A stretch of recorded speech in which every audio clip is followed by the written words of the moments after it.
Novi, Assalamualaikum lagi. Yes. Ketemu lagi ya Waalaikumsalam di warahmatullahi segmen 2. Yes. Segmen 1 udah Welcome bicara back. panjang gitu ya mengenai track recordnya Novi, mengenai bagaimana Novi punya pandangan-pandangan terhadap junk food dan seterusnya nih. Nah ini dengar-dengar bocoran, tolong dikoreksi kalau saya salah.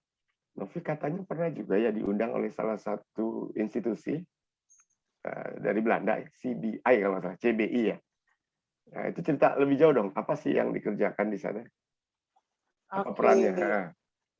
Peranku itu pada saat itu aku dan teman-teman. Itu kan cewek semua loh. Senang sekali ya. Karena itu juga salah satu upaya untuk gender equality. Ya, wah, ini saya cemburu perempuan sebagai itu cowok nih. Cewek semua. Iya. Kartini Indonesia ya. Benar. Ya, Kartini Indonesia. Sorry, CBI itu biar sobat senior jelas apa lembaga konsultan jadi atau CBI adalah satu agensi, satu unit di bawah Kementerian Luar Negeri Belanda, yang ditugaskan untuk mencari sumber bahan baku untuk masyarakat Uni Eropa. Jadi mereka yang bagian exploring mana aja nih di dunia yang bisa mensuplai Uni Eropa. Salah satunya tugas mereka adalah ke Indonesia mencari bahan baku ilmiah natural, alami kok ilmiah, bahan baku alami, natural ingredients gitu. Aku berempat pada saat itu dan aku kebagian untuk mengeksplor minyak atsiri. Minyak atsiri. Ya, minyak atsiri. Jadi Indonesia itu yang namanya herbal itu kan menjadi pusat keragaman hayati dunia. Iya. Itu gila dari macam-macam minyak kayu putih segala kan ya. Cina, cengkeh ya. Iya, biji pala itu. Iya. Itu dari kulit buahnya, daunnya, batangnya, bijinya, cangkang bijinya. Itu luar biasa. Aku mau bersejarah nih, bener nggak? Jadi dulu di zamannya penjajahan kolonial gitu. Iya, VOC. Portugis datang, ya kan? Belum. Portugis dulu ya. Jadi itu sejarahnya, mereka kan juga, jadi masyarakat Eropa itu sering sekali cari rempah-rempah, karena mereka suka masak yang pakai rempah-rempah kan. Datanglah ke Indonesia Timur, ke Halmahera, ke Maluku Utara, dan lain sebagainya. Ya. Jadi biji pala, dua apa nih namanya? Dua ini ya? Dua tangkup lah. Dua tangkup ini, itu senilai satu castle di Eropa. Satu apa, sorry? Jadi dua ini harganya satu castle, satu istana. Satu istana. Satu istana Eropa. Itu dua giliannya Indonesia. Dan mereka bilang ini salah satunya source-nya itu ada di Indonesia. Makanya waktu itu mereka berbondong-bondong belanja ke Indonesia. Iya. Rempah-rempah itu ada di Indonesia. Itu cerita awalnya. Nah, kita mengeksplor rempah-rempah kita itu memang sebagai kekayaan. Tapi dikelola waktu itu namanya zaman dulu ya, 350 mungkin 400 tahun yang lalu, itu tidak dalam kondisi yang baik, sehingga banyak sekarang tinggal sisa-sisanya. Nah, dari sana mereka berpikir bahwa Indonesia masih punya keragaman. Kita punya Kalimantan, isinya segala macam. Ingat dong yang namanya kayu barjah. Yang ditemuin anak SMK bisa jadi obat kanker. Ya. Di Kalimantan tuh ya? Di Kalimantan. Jadi banyak sekali. Sama pasak bumi segala juga. Banyak di Kalimantan. Buat stamina ya. Betul. Lalu kenapa jadi minyak atsiri? Arahnya kenapa nggak rempah-rempahnya itu yang dibawa ke sana? Ya. Nah, rempah-rempah itu kalau diangkut oleh satu kontainer, itu voluminous dan harus diolah lagi. Misalnya dua pala gitu, segini, itu mungkin cuma jadi sekitar 50 tetes minyak kalau diekstrak dan disuling misalnya. Dan kita cukup pakai satu tetes minyak itu sudah mewakili dua ini gitu. Sehingga dan orang Indonesia itu senang sekali melakukan proses-proses tradisional penyulingan. Jadi akhirnya kita melakukan eksplorasi mana saja herbal-herbal Indonesia yang sudah disuling dan siap menjadi produk perdagangan. Yang manisnya, balik lagi ke produk alami ini, bahwa di Eropa dan dunia itu sudah mencari produk-produk yang kembali ke alam. Pengobatan dengan chemical itu sudah mulai mereka tinggalkan. Jadi back to nature. Mereka sekarang sudah back to nature. Mereka sudah berkaca pada China dan Indonesia yang mulai suka menjamu. Ya, jamu. Pokoknya kita keren ya, herbal kita keren ya. Korea, Cina, Indonesia, Jepang ya. Luar biasa. Daun kelor, ya, daun kelor yang cuma ditumbuk dikeringkan, itu teman saya tuh bawa ke Rusia untuk biasalah yang namanya ibu-ibu KBRI sana suka bikin kayak eksibisi gitu ya. Daun kelor dijadikan teh itu habis terjual karena moringa itu menjadi primadona Eropa saat ini. Mereka buat mereka khasiatnya luar biasa. Jadi banyak sekali sementara kita ngelihat daun kelor ada di mana-mana dan boro-boro kita makan. Iya, banyak. Tinggal dipetikin aja. Betul. Jadi pada saat itu tugas kami itu memperkenalkan potensi-potensi yang ada di alam Indonesia untuk diolah dan dijadikan komoditi yang bisa merubah rupiah menjadi euro. Oh, luar biasa. Mulia sekali tugasnya. Enggak. Iya dong kan. Nah, artinya kita mesti bangga nih, Indonesia kan gila bener ya. Di mana aja ada kan di setiap pulau loh ya. Bukan hanya di Indonesia Timur aja kan ya. Di Pulau Jawa sendiri juga banyak kan ya. Kalau digali. Apalagi di halaman kita sebenarnya banyak itu yang namanya bahan-bahan yang bisa kita kembangkan. Satu lagi boleh nggak cerita seru? Boleh. Kalau aku sudah cerita. Semangat, seneng. Iya, di sebuah pulau kecil di pinggir Sulawesi Selatan, di tepi Sulawesi Selatan, itu ada, aku dilupakan namanya. Ada satu pulau kecil di mana di situ banyak pohon kemiri. Pohon kemiri itu pohon tua, ya. Kemiri itu pohon tua. Dan ada ibu-ibu di sana yang meminta ibu-ibu yang ada di pulau itu untuk mengolah kemiri jatuhan, kemiri yang dia panen, itu diubahnya menjadi minyak kemiri, bukan ekstraksi ya, hanya dibuat minyak kemiri. Ibu kita, nenek kita pasti bisa bikin kemiri. Yang uniknya, karena kemiri-kemiri itu datang hanya ada di pulau kecil itu, dan dikerjakan oleh ibu-ibu di sekitar situ. Pada waktu-waktu sedang dia, si koordinator ini, si ibu pelaku usaha UMKM ini, terus mempromosikannya ke Eropa. Dibantu nih. Akhirnya dia dibantu untuk mempromosikannya ke Eropa. Dari cerita itu, jadi produknya alamiah, terus tidak menggunakan bahan tambahan, hanya minyak kemiri biasa, dikerjakan oleh ibu-ibu di pulau itu, akhirnya 2 industri parfum dunia membeli. Hanya mau minyak kemiri dari pulau. Oh, itu buat jadi bahan baku parfum ya? Bahan baku parfum. Dia bilang berapapun produksi kamu, saya beli. Apa yang mereka perlukan? Bukan minyak kemirinya sebetulnya. Apanya? Tapi industri parfum itu perlu satu program bahwa bahan baku dia diambil secara ilmiah, secara alami, dan diberdayakan oleh perempuan-perempuan. Oh, jadi luar biasa, ini potensi besar untuk majukan UMKM nih ya, Novi, betul nggak? Iya, jadi hal-hal kecil tuh bisa menjadi besar. Besar. Nah, nih Sobat Seno perlu diketahui ya, Mbak Novi ini punya kebiasaan dan peran mulia nih, membina UMKM juga, soalnya itu baru salah satu contoh nih.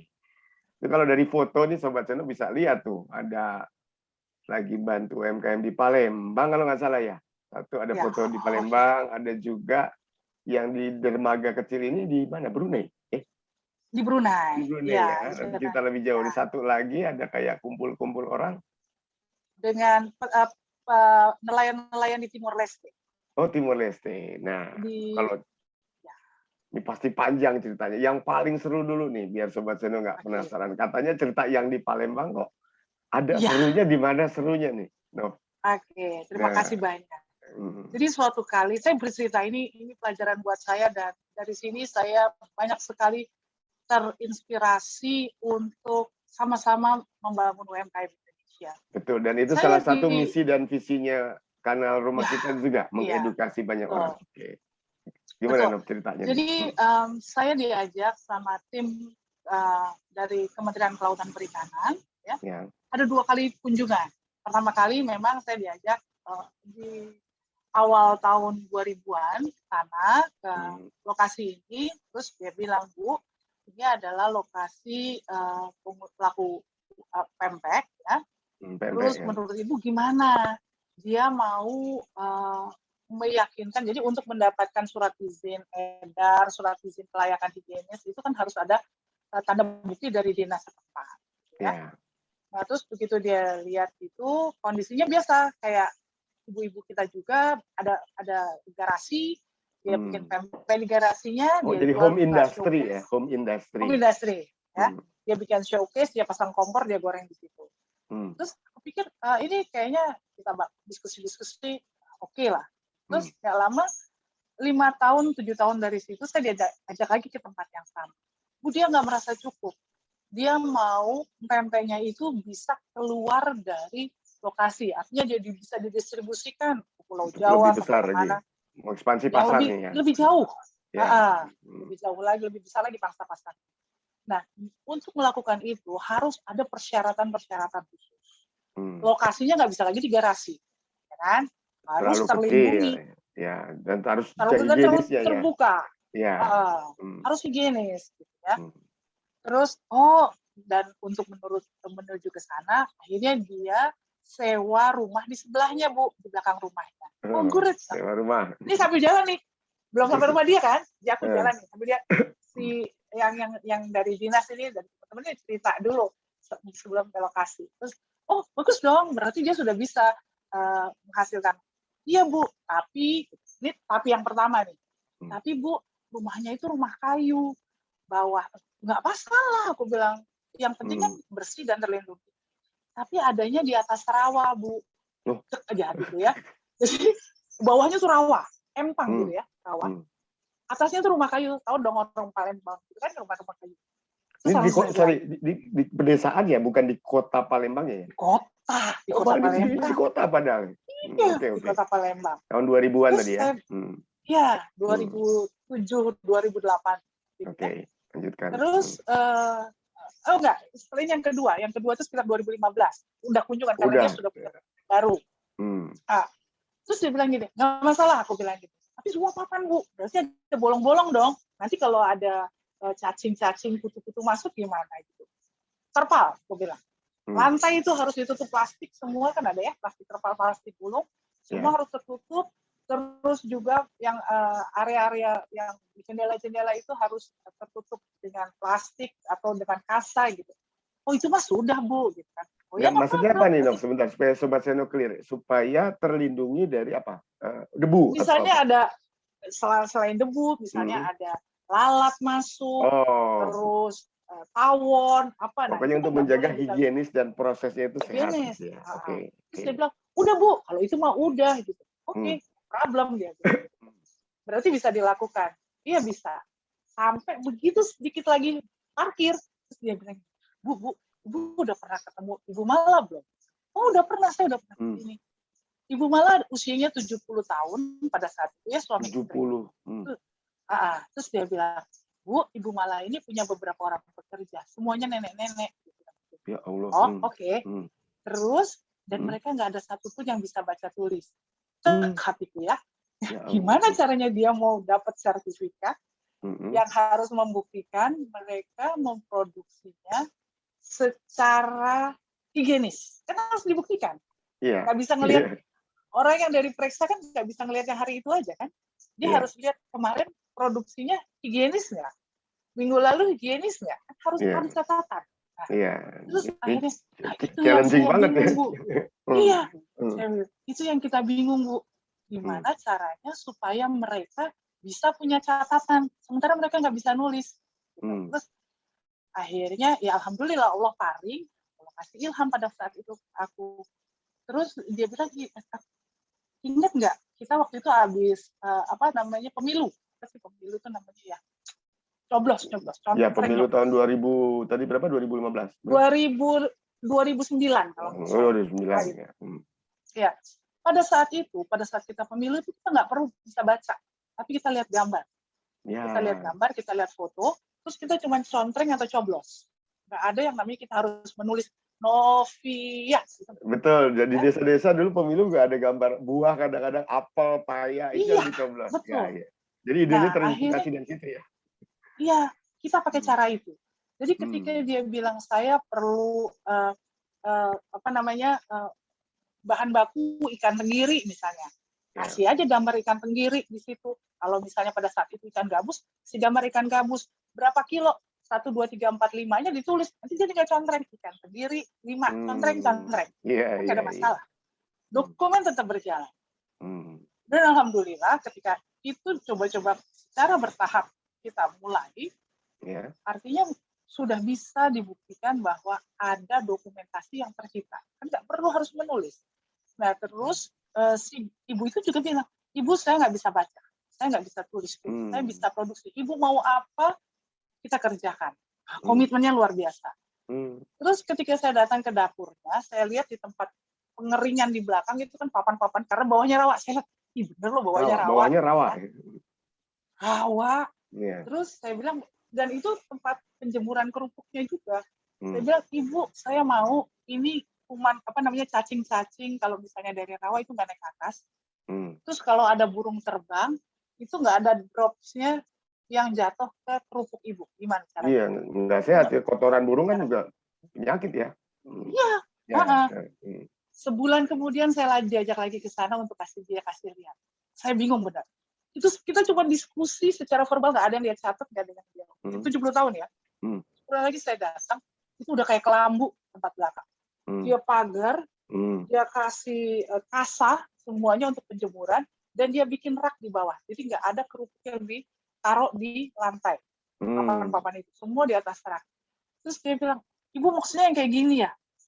Saya benar-benar surprise sekali ya. So itu yang campur aduk dong Novia, bangga juga, terharu pasti. Senang banget, makanya saya 70 tahun masih mau ulet ya. Jadi malu lah kita yang bisa baca, masih bisa muda, tulis ya. Punya semangat, nggak bisa kayak gitu. Jadi buat saya berharap banyak UMKM itu yang penting adalah kreativitas. Kreativitas untuk mewujudkan. Sama kegigihannya ya. Tadi Indonesia luar biasa. Supaya Sobat Seno tambah yakin nih, ukuran keberhasilan terus apa dari sebelum Novi datang, ada berbagai perubahan yang dibuat, produksinya jadi naik atau gimana? Atau penjualan jadi lebih banyak? Karena begitu dia memenuhi persyaratan tadi, akhirnya dinas dan kementerian mau mengeluarkan sertifikat. Sertifikatnya keluar kan? Ya, keluar sertifikat. Dan tugasnya jadi ada 2. Ada Badan Standarisasi Nasional dan ada Kementerian Kelautan Perikanan. Ketika mereka menjadi contoh model bahwa mereka mampu memenuhi persyaratan tadi, langsung dibantu promosinya oleh Badan Standarisasi Nasional. Jadi ini channel promosi. Dan kemudian provinsi pada saat itu jelang bukannya Olimpiade apa dulu, Asian Games. Oh, di Asian Games waktu Palembang. Palembang. Palembang tuan rumah ya. Iya, Pemda memboosting mereka sebagai salah satu UMKM pempek yang bersertifikat halal dan telah memiliki bukti pemenuhan kelayakan usaha. Dan langsung boost dan sampai keluar, sampai ekspor juga. Akhirnya mereka sampai sekarang masuk online, dan alhamdulillah ya yang namanya marketplace itu juga banyak jadi channel untuk promosi, dan itu salah satu cara memudahkan kepercayaan dan jaminan bagi masyarakat. Waduh, ikut apa? Haru juga terhadap semangat ibu-ibu kita yang di Palembang ya. Iya. Jadi gini Nov, itu juga ada cerita ya, sebentar dulu kita tunda. Keberhasilan UMKM selain tadi dasarnya higienis sehingga dapat sertifikat dan sebagainya, apalagi sih menurut Novi yang yang selama ini menjadi kendala di Indonesia, apa yang harus diubah sehingga mereka bisa lebih maju, lebih berkembang, lebih dikenal dunia gitu? Ada pandangan-pandangan nggak? Pertama adalah faktor resiko. Gini deh, sambil coba cerita real yang diganti cerita. Ini ada yang di Brunei dan di Timor Leste apa? Yang mana yang menarik mau Novi ceritakan? Oke. Kalau yang menarik itu boleh yang di Brunei dulu. Brunei dulu nanti. Ya. Sekarang diceritain dan kenapa mereka bisa kemudian berkembang gitu kan ya? Betul, ya. Ada cerita di Brunei. Itu suatu kali, saya ada beberapa kali diajak di wanita panggilan ya nggak sih? Iya. Dipanggil terus oleh Kementerian Perikanan dan Kelautan di saat itu ya. Betul. Ya, pada saat itu Kementerian Kelautan Perikanan Brunei Darussalam itu meminta saya untuk membantu mereka membina. Nah, pada saat melakukan pembinaan ini juga ada cerita menarik. Sebentar, supaya Sobat Seno jelas nih, kalau Novi itu diundang sampai ke sana, berarti memang mewakili apa? Punya lembaga konsultan sendiri, apa memang mewakili Departemen Pertanian Indonesia atau gimana? Saya pemain tunggal. Wah, ini lebih keren lagi nih. Jadi kalau kayak pemain bola tuh udah diundang di berbagai klub ya? Enggak, itu udah getok tular. Waduh, dipanggil nih sama Brunei. Oke, diundang ke sana untuk lihat. Ada teman, ada salah satu teman expert. Jadi kita sama-sama dulu mengembangkan Kementerian Kelautan Perikanan untuk otoritas kompeten perikanan di Indonesia. Satu tim saya sama teman-teman dari Eropa. Ya, jadi waktu itu ada proyek bantuan dari Uni Eropa, beberapa expert itu membantu untuk Indonesia. Saya diajak, dan ketika Brunei membutuhkan bantuan, yang expert yang paling dekat adalah Indonesia. Terus mereka bilang, daripada jauh-jauh manggil aku, udah deh, tanggamu aja. Ke Brunei ya. Gitu. Nah, jadi saya ke sana. Dan di Brunei itu, yang saya cariin cerita mengenai UMKM ya, yang paling menarik. Di sana itu mereka tidak konsumsi ikan asap. Kenapa? Jadi mereka nggak kenal itu ikan asap. Pada saat saya datang itu mungkin tahun ketiga saya datang, dan saya nggak pernah ketemu ikan asap. Jadi mereka itu lebih pilih ikan segar. Karena ikan asap itu mungkin karena sudah pengawetan ya, dikeringkan, ikan asin. Mereka nggak makan ikan asin kayak gitu-gitu loh. Ya di Semarang tuh. Suatu kali, Nah, suatu kali saya diajak ke satu lokasi, dia bilang, Nov, ini ada satu UMKM yang mau bikin ikan asap. Terus dia bikinnya kayak ruko, dia bikin kayak gedung ruko gitu. Begitu kita lihat fasilitasnya, yang pertama kali sebelum saya masuk, saya tanya, kenapa tiba-tiba setelah 3 tahun saya kesini baru ada ikan asap? Gitu. Selama ini kok saya nggak pernah dengar di sini itu suka ikan asap. Terus si pelaku usahanya bilang, ini bukan buat Brunei, Bu. Dia bilang, loh, buat apa bikin industri tapi terus tidak buat sendiri? Saya ingatnya 2018. Terus dia bilang, 2020 akan ada Olimpiade Tokyo. Dan pada saat itu, Tokyo akan banyak mengundang atlet-atlet Muslim. Untuk mendapatkan makanan dari Timur Tengah itu terlalu jauh. Jadi dia berharap bisa ambil dari Asia Tenggara. Nah, setelah saya pikir-pikir, kita punya ikan banyak dan saya mau suplai ikan asap, dia bilang gitu. Jadi 2 tahun ke depan dia udah siapkan tuh bahwa mereka nggak makan ikan asap. Peluang bisnis. Visinya tuh kayak gitu. Nah, terus dia bilang, kenapa saya pilih ikan asap? Karena ikan asap itu bisa dipakai oleh para atlet untuk makan salad maupun makan sandwich gitu. Kalau kita kan digulai ya, ikan asap digulai, di sayur. Cara berpikir mereka ke sana. Oke, good idea deh, saya bilang gitu. Terus jadi saya siapkan untuk membuat ikan asap. Nah, dari sini saya berharap bahwa UMKM itu punya kesempatan untuk punya network. Jadi jangan sendirian. Harus bergabung dengan komunitas. Salah satunya kayak gini, Sobat Seno, ya kan? Berpikiran, cari-cari info, dan komunitas-komunitas ini yang akan saling mendukung. Tidak ada yang namanya bersaing. Jadi sinergis ya. Saling sinergis. Nah, karena apa? Anggaplah kita anggap mereka dapat suplai ikan aslak untuk Olimpiade Tokyo pada saat itu. Ya. Kan nggak mungkin Tokyo bisa disuplai dia dengan satu supply chain. Dia harus dapetin sumber-sumber dari teman-teman yang lain. Nah, network ini yang harus kita bangun di antara UMKM.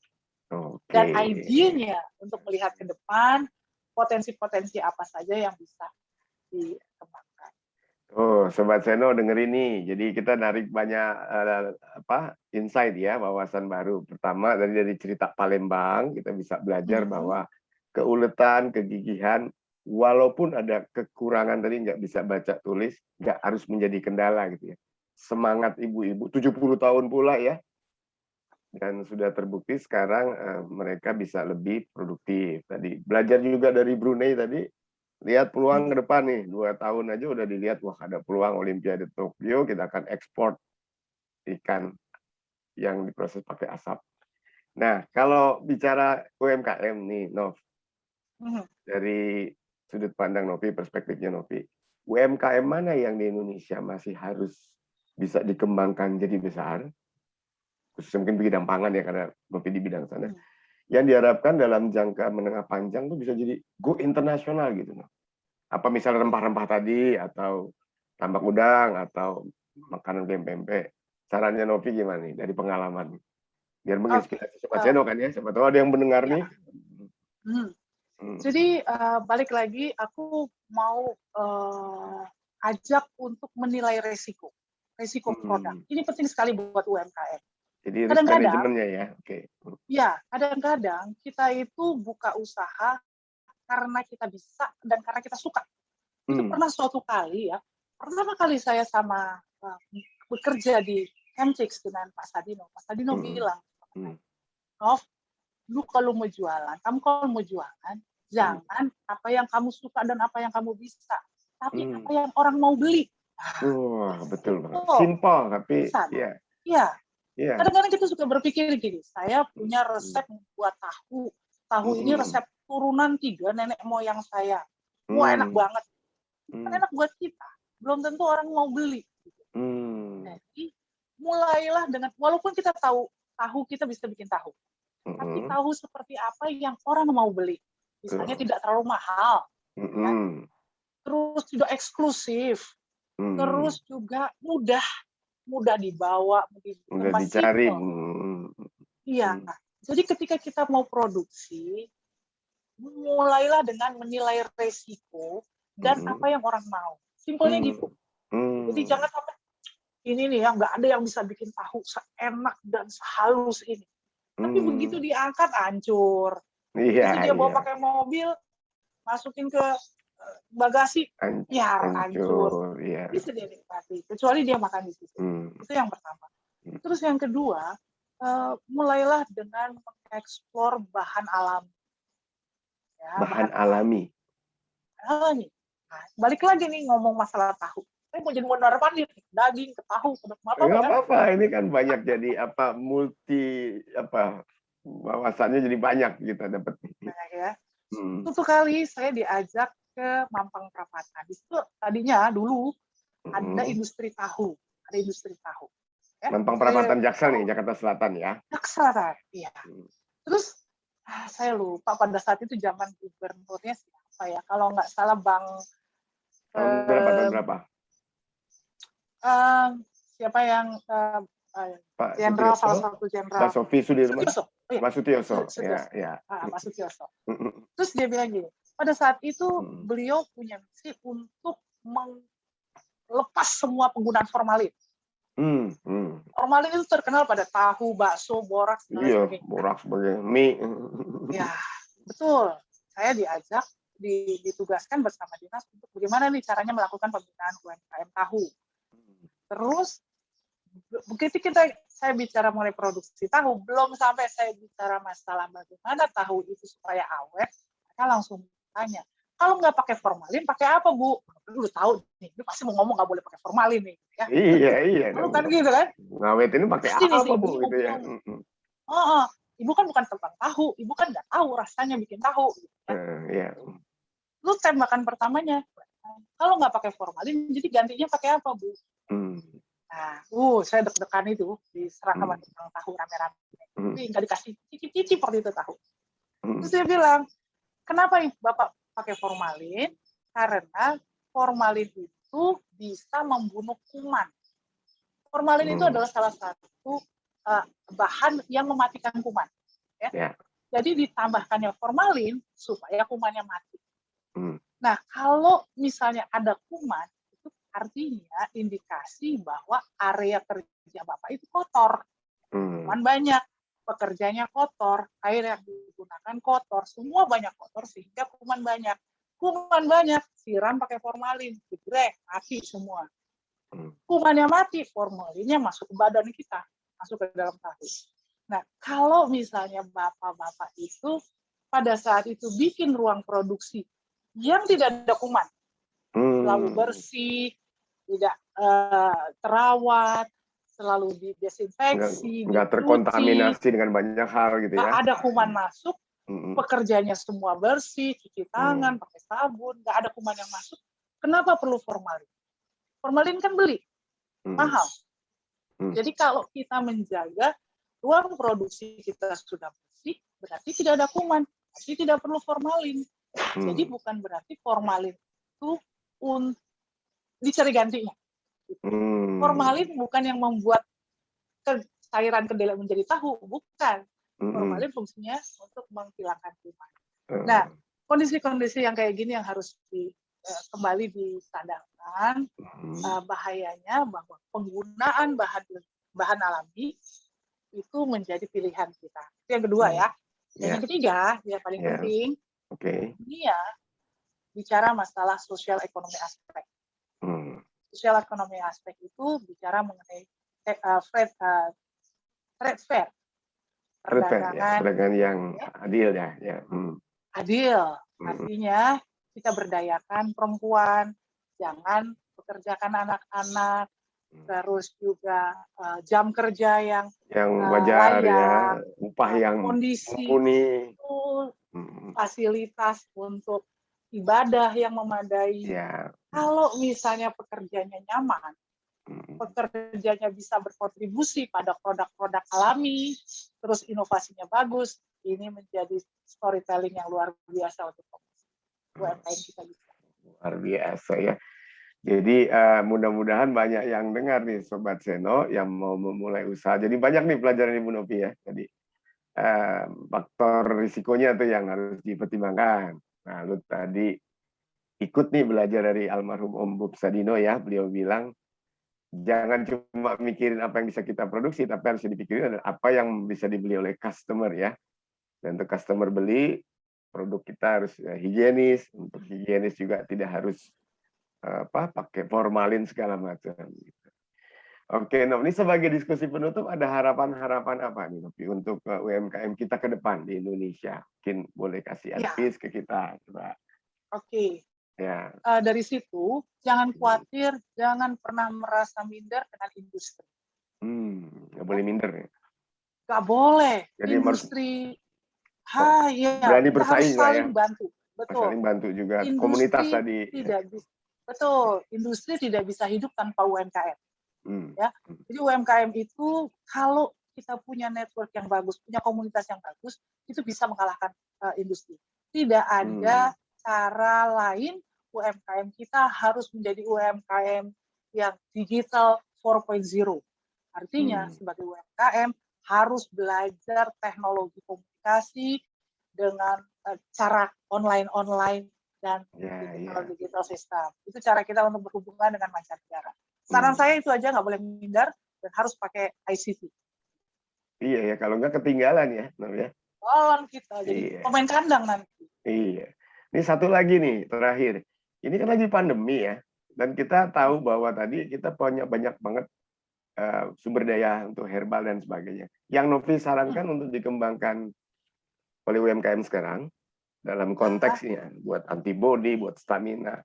Bidang yang mana? Apa misalnya tadi kan banyak tuh di timur Indonesia hal-hal yang bisa menjadi apa? Saran saya. Ketahanan tubuh. Ya, jadi saran saya pertama yang akhirnya saya lakukan, saya bukan pelaku usaha. Iya. Ternyata saya gagal jadi pelaku usaha. Oh gitu. Gagal. Ya. Karena saya bisa bikin produk tapi nggak bisa jual. Jualnya. Oh nanti serahkan ke Kana Rumah kita nanti beres. Oh iya. Ngomong-ngomong bikin produk apa dulu? Apa? Boleh tahu? Oh, yang pernah dicoba? Bikin. Kalau boleh tanya-tanya teman-teman di 84, itu saya pernah bikin frozen croquette. Jadi tahun 2004 saya lulus dari Coca-Cola Indonesia. Ya, terakhir saya jadi dokter hewan di minuman. Dokter hewan di minuman. Dari situ saya bikin frozen croquette. Nah, ketika saya bikin, kenapa saya bikin frozen croquette pada saat itu? Sedikit boleh ya, saya cerita, ini penting. Ya. Saya bikin frozen croquette itu karena pada saat itu anak-anak saya tuh suka banget whatever susu, mereka suka semua produk susu. Sehingga saya mencoba mencari produk yang diolah dari susu tapi bisa jadi snack, jadi bisa jadi makanan gitu. Karena saya pikir saya pernah kerja di Camp Jakes dan kami pernah dulu bikin yang namanya frozen croquette, jadi saya coba buat gitu ya. Saya ketemu itu pertama kali tuh, waktu itu belum ada tuh yang American mayonnaise, American risoles dan sebagainya, belum ada frozen croquette dulu. Saya coba kasih ke teman-teman 84, booming, setahun itu booming. Saya dibantu sama my husband ya untuk promosikan. Jualan. Ya, ternyata problem saya adalah saya bisa jual, terus saya nggak bisa manage finance. Soal financial management-nya ya. Iya, turnover modal, nggak ngerti saya, bablas gitu. Oke. Jadi itu maksud saya bahwa kembalilah pada inovasi gitu untuk mencari produk-produk. Tadi lupa jadi ke arah apa? Oke, nanti kita bisa gali lebih lanjut tuh ya mengenai bagaimana expert yang juga coba bisnis tapi masih harus melalui berbagai tantangan. Nggak, pertanyaan tadi mengenai COVID nih. Dari berbagai UMKM yang kita punya, mana yang Novi sarankan untuk dikembangkan karena banyak pasar. Agribisnis. Oh, agribisnis ya. Agribisnis gini, agribisnis artinya gunakan lahan sendiri. Lahan di rumah kita, itu minimal dulu. Bu, saya nggak punya tanah, rumah saya kecil, kontrakan, tapi kita punya jendela. Kita bikin pakai pot-pot kecil, bikinlah tanaman-tanaman yang akhirnya kita bisa pakai untuk dapur sendiri. Entah itu bawang, entah itu daun jeruk, saya pasang itu sekarang. Jadi itu minimal memberdayakan kita untuk mengurangi kebutuhan jajan, kebutuhan belanja. Yang tadinya saya banyak sekali belanja, sekarang saya punya cabai, saya punya tomat, saya punya jeruk, saya punya dari halaman rumah. Tinggal petik. Dari situ nanti kita bisa kalau punya kesempatan punya tanah yang lebih besar, punya kebun dan lain sebagainya, cobalah kembali ke natural ingredients. Orang akan lagi cari yang segala sesuatu yang bentuknya alami. Iya, kayak tadi ya, kemiri aja bisa jadi bahan baku parfum ya. Oke. Wah, luar biasa, inspiratif nih. Saya juga nanam tuh di rumah iseng-iseng, lidah buaya. Nah, bukan saya sih, istri yang nanam. Jadi ya tadi pagi buat ini rambutnya kan terlambat pakai lidah buaya. Buaya nggak boleh pakai lidah buaya. Buaya kalau lidah buaya, oke. Baik, Mbak Novi, ini luar biasa menginspirasi karena baru pertama kalinya karena rumah kita kedatangan ahli yang memang bidangnya agak berbeda nih. Kita kan bincang-bincangnya di teman-teman yang lain dengan tentang kopi, kuliner dan sebagainya. Masih ada yang mau disampaikan nggak mungkin buat teman-teman yang lain? Cukup? So far oke.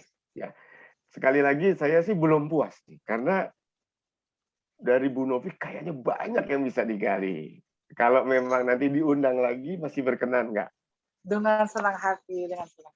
Saya juga nanti kalau misalnya ada kesempatan saya akan share beberapa komunitas yang banyak sekali bersama UMKM. Mereka dibina oleh anak-anak muda. Saya termasuk yang tua loh. Pembinanya anak-anak muda, saya eksportir muda luar biasa. Yang saya sarankan itu, yang saya contohkan ya, adalah dari teman-teman dari Bali. Mereka tadinya namanya Bali Export Development Organization, sekarang namanya Business Export Development Organization. Yang tadinya hanya di Bali, sekarang sudah menjalar ke nasional.